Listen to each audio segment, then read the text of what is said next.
I remember walking into the grand hall that evening, the soft glow of chandeliers casting warm, golden light across the polished floors. The room buzzed with laughter, the clinking of glasses, and the low hum of music. Everything looked perfect. The flowers, the decorations, even the faint scent of fresh roses lingering in the air. But my heart sank the moment I realized where I was supposed to sit. I had imagined the wedding differently for weeks. I pictured myself laughing with family, sharing in the joy of the day, maybe even catching up with cousins I hadn't seen in years. But the moment I arrived, it became painfully clear I was not part of that picture. The seating arrangement had been changed without my knowledge. I was not at the family table, surrounded by familiar faces and shared history. No, I was seated at a small round table, tucked into a corner near the staff, far from the center of celebration. The air around me seemed heavier, almost as if everyone had conspired to make me invisible. I told myself it didn't matter. Perhaps it was an oversight. Perhaps someone had just made a mistake. I tried to focus on the soft music, the laughter echoing through the hall, and the way the golden light danced across the room. I smiled politely at the servers bringing hors d'oeuvres and thanked them when they offered me a drink. But even as I tried to stay calm, a small, gnawing doubt began to grow in the pit of my stomach. Then I heard her laugh. It was my aunt, one of the older relatives who had always carried an air of superiority. I couldn't hear her exact words at first, but I caught the tone, a mix of mockery and amusement. She didn't just laugh at something someone had said. She laughed at me, and then, unmistakably, she said, "You're not real family." The words hit me like a cold wave, the sound echoing in my chest. I froze, unsure if I had heard correctly, unsure if this was really happening in front of so many people. My cheeks burned, not from embarrassment, but from the sheer shock of betrayal. I looked around, hoping anyone, would challenge her, defend me, or even glance in my direction with a hint of acknowledgement. But no one did. No one looked my way. The room continued to hum with celebration, laughter flowing freely around me, as though my existence had been erased. Then came my uncle, in his sharp suit and carefully groomed manner, holding what I had thought was my invitation. He looked at me directly and said with deliberate clarity, "I think we need to take this back, my invitation." The one thing that symbolized my presence, my place in this family moment, and just like that, it was ripped away from me in front of everyone. My stomach dropped and my hands felt numb. I could feel eyes on me, but none were kind, none were apologetic. I wanted to speak, to defend myself, to explain that I had been looking forward to this day for months. But my voice seemed to have disappeared along with the respect I thought I had earned. I could feel the weight of judgment, the cold scrutiny of people who were supposed to love me, pressing down on my shoulders. I looked down at my plate, untouched, and noticed how tiny my corner of the hall seemed compared to the bright, bustling family table across the room. I could see my cousins laughing, my parents smiling at everyone else but never at me. It was as if I were a ghost, a shadow in the corner, an afterthought in a room full of celebration. I took a deep breath, steadying myself. I reminded myself that I did not need their approval to exist, that my worth was not measured by the way others treated me at a family wedding. And quietly, as the music continued and the laughter swirled around me, I made a choice. I would not scream. I would not cry. I would not beg for a place at a table that had no room for me. Instead, I would sit in silence, observing. Watching, learning. The betrayal cut deep, yes, but I felt a strange clarity beginning to form. If this was how they saw me, how they valued me, then perhaps this was the moment I could finally understand something vital about myself, about them, and about the life I wanted to live. And so I sat there, quiet, dignified and painfully aware of every glance I did not receive. The wedding continued around me, full of joy that I could not touch. But even in my isolation, even in the cold sting of betrayal, a tiny ember of calm began to glow inside me. I would not let this moment define me, not yet. The days after the wedding were a strange mixture of emptiness and quiet anger. I kept replaying that night in my mind, the laughter, the invitation snatched from my hand, the way my aunt had said it so casually, "You're not real family." At first, I tried to convince myself it was just one cruel moment, a lapse in judgment in a room full of celebration. But the truth settled in slowly, like the cold seep of winter air through an open window. This wasn't a mistake. This was who they had always been beneath the polite smiles. I watched their messages and calls pile up on my phone, texts that were awkward, apologetic, and entirely superficial.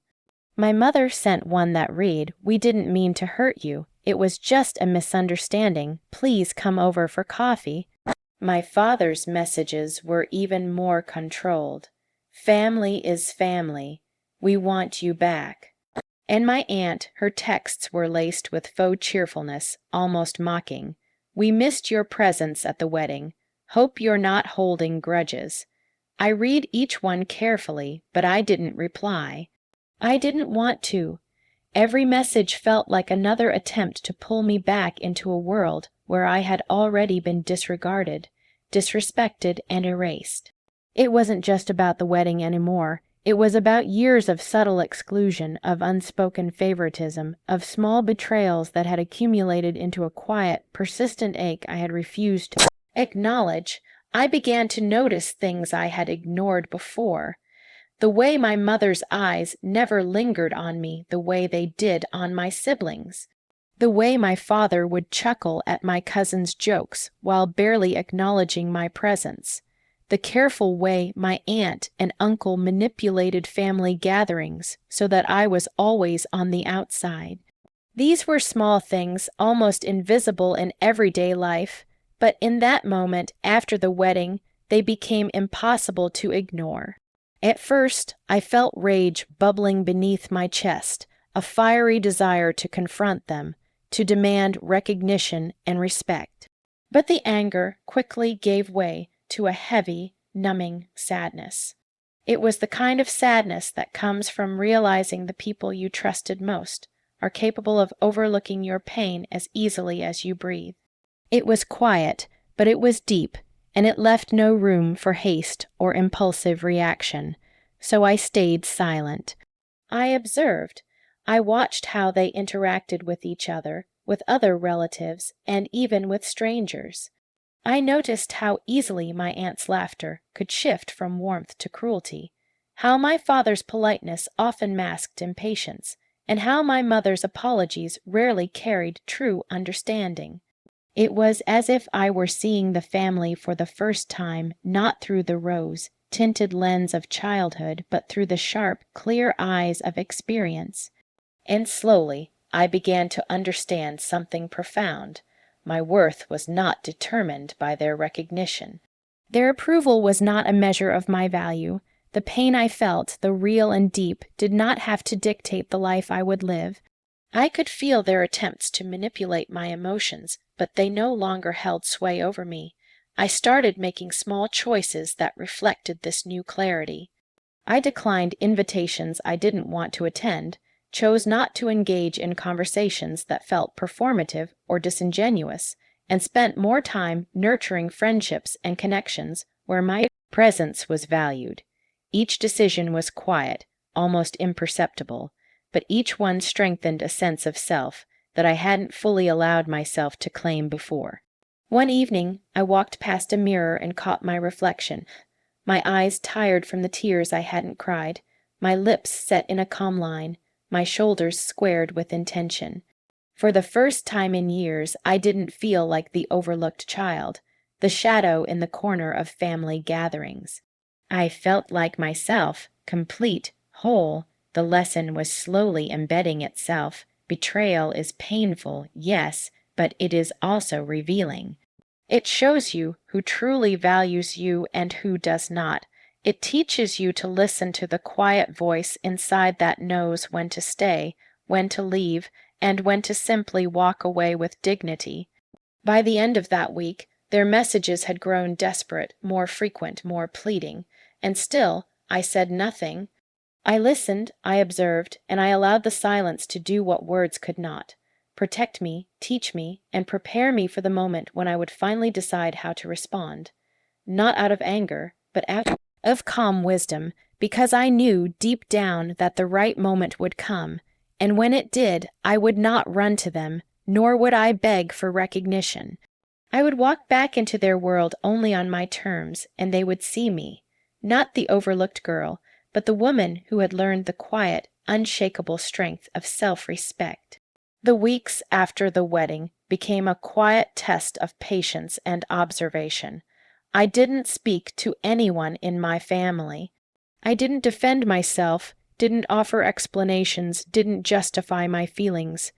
At first, the silence felt heavy, almost unbearable. There were moments when I longed to break it, to send a text, to ask why they had treated me as if I were invisible. But something deeper inside me, the small, steady ember that had begun to glow that night, kept me quiet. Silence, I learned, had a power words often lacked. In the quiet, I could observe. I could see not just how they treated me, but how they treated each other, how they truly were when no one was watching. The more I watched, the more I realized that their laughter, their celebrations, their warmth toward each other was often performative. Politeness was a mask. Compliments were tools to manipulate or maintain appearances. And my exclusion at the wedding was not an isolated cruelty. It was part of a pattern I had overlooked for years. I spent time reflecting alone in my small apartment. I wrote in my journal, letting the words flow unfiltered, letting myself feel all the sadness, anger, and confusion I had tried to suppress. I allowed myself to acknowledge the betrayal fully, without minimizing it or trying to rationalize it away. The pain was mine, yes, but it did not define me, and neither did their cruelty. I also began to notice how much energy I had wasted seeking their approval, striving to belong in a family that had never truly seen me. I remembered the small moments from childhood, my achievements quietly ignored, my successes compared to others, my questions and opinions brushed aside. They had always been generous with praise for everyone else, yet my efforts seemed invisible. And now, finally, I understood. I had been giving my love, attention, and trust to people who did not recognize or value it. The realization was bittersweet. Part of me mourned what could have been, a family that nurtured, included, and celebrated me. But another part, the stronger part, began to feel something new: freedom.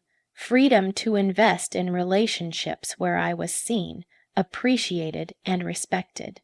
Freedom to choose how I spent my time, my energy, my presence. Freedom to rebuild a sense of self untethered from their opinions. I practiced calmness even when messages flooded in from my mother, father, and aunt.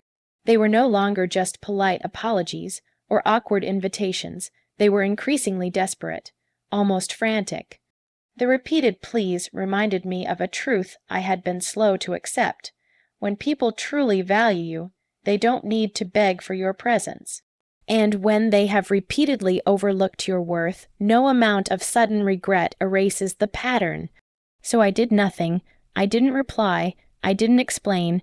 I didn't justify myself. I let silence do the work that words could not. In that silence, I discovered my own strength. I realized that dignity doesn't require an audience, and that emotional power comes not from forceful confrontation, but from quiet self-possession. I also began to see the subtle ways they had tried to manipulate my feelings, using guilt, shame, and family duty as levers to pull me back into a world where I was invisible. Recognizing these patterns made me feel calm, not resentful. I was no longer a pawn in their carefully staged performances. I could observe, and I could choose my responses. One morning, as I made tea and watched the sunlight stream through the kitchen window, I felt a profound shift. The anger that had flared immediately after the wedding had softened into clarity. The sadness had transformed into a quiet resolve. And I understood that their attempts to control me, to pull me back into their version of family, would ultimately fail, not because I wanted revenge, but because I no longer needed their validation to feel complete. I began to imagine the future not in terms of their approval, but in terms of my own boundaries, my own choices, my own dignity. I imagined attending gatherings only when I wanted to, speaking only when I had something meaningful to say, and never allowing myself to be minimized again. And in imagining that future, I felt something I had rarely felt before, peace. I realized finally that the quietest, most powerful victories are not shouted. They are lived. They are embodied in calm decisions, in steady eyes, in a presence that cannot be ignored, not because it demands recognition, but because it simply exists, fully and without compromise. By the end of that week, I could sense the tension shifting from me to them. Their messages were more insistent, more pleading, more aware of the void my silence had created. But I remained calm, observing, knowing that the eventual reconciliation, if it came, would not be mine to force. My role was not to demand acknowledgement, but to honor my own sense of self and let life unfold naturally. And in that quiet, patient space, I discovered a truth I would carry forever. Respect cannot be demanded. It can only be given, and when it is withheld, the strongest choice is to walk with dignity, guided by the quiet strength of self-worth. 2 weeks had passed since the wedding, and the silence between me and my family had become a quiet presence in my life. Their messages, which had once felt like urgent pleas, had slowed in tone, some even tinged with panic. My phone buzzed constantly, notifications filling the air with a kind of desperation I didn't need to answer. I watched calmly as the energy I had once poured into their validation now worked against them. It started with small gestures. My mother called only to leave voicemails. My father sent texts that grew longer, more apologetic, almost pleading. My aunt's emails were polished and formal, an attempt to reestablish control masked as concern, and still I did nothing. I didn't reply, I didn't explain, I didn't ask for apologies. I simply observed, measured, and let the silence speak louder than words ever could. In the quiet of my own life, I discovered an unexpected gift, peace. I spent those days reading, journaling, and reconnecting with friends who had always valued me, not for appearances or convenience, but for who I truly was. I laughed easily again, without fear of judgment or exclusion. I slept without tension twisting in my chest. And slowly, I realized something profound.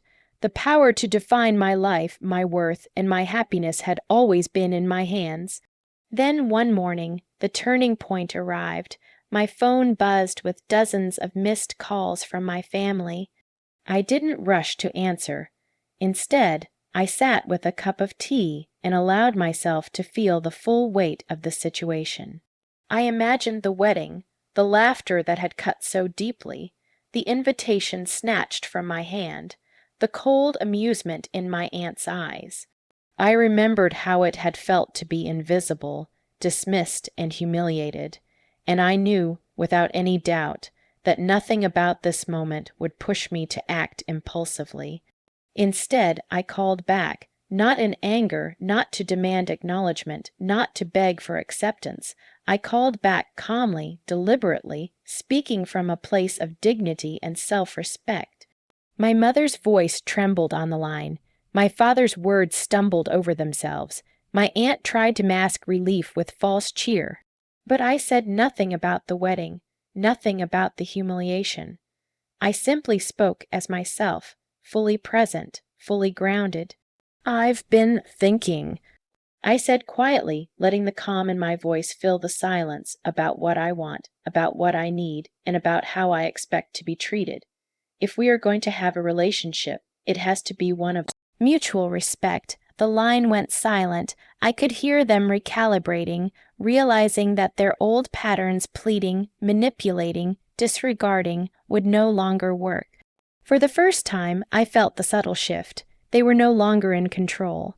I was. Over the next days, they tried, in their own awkward ways, to reach me.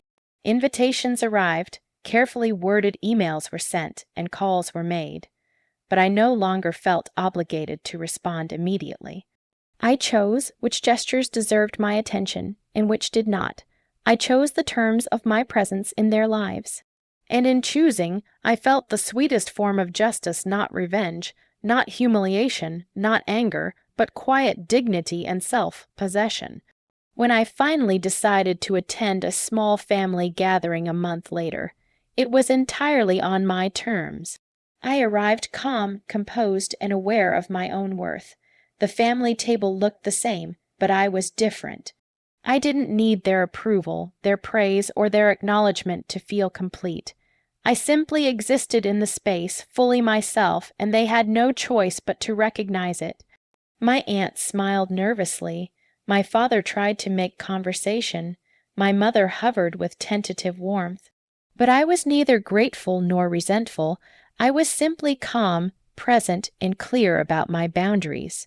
I listened more than I spoke, observed more than I reacted, and walked through the day with quiet grace. The power of those 2 weeks of silence, the patience, the reflection, the inner work, had transformed me completely, and in the evening, as I left the gathering, I felt something I had longed for but never fully imagined: peace. Not just peace from their actions, but peace from the constant need for validation, from the endless striving to be seen, from the emotional burden of seeking love from people who had never truly offered it. I had walked away once silently from a place where I was disrespected. I had returned once calmly on my terms.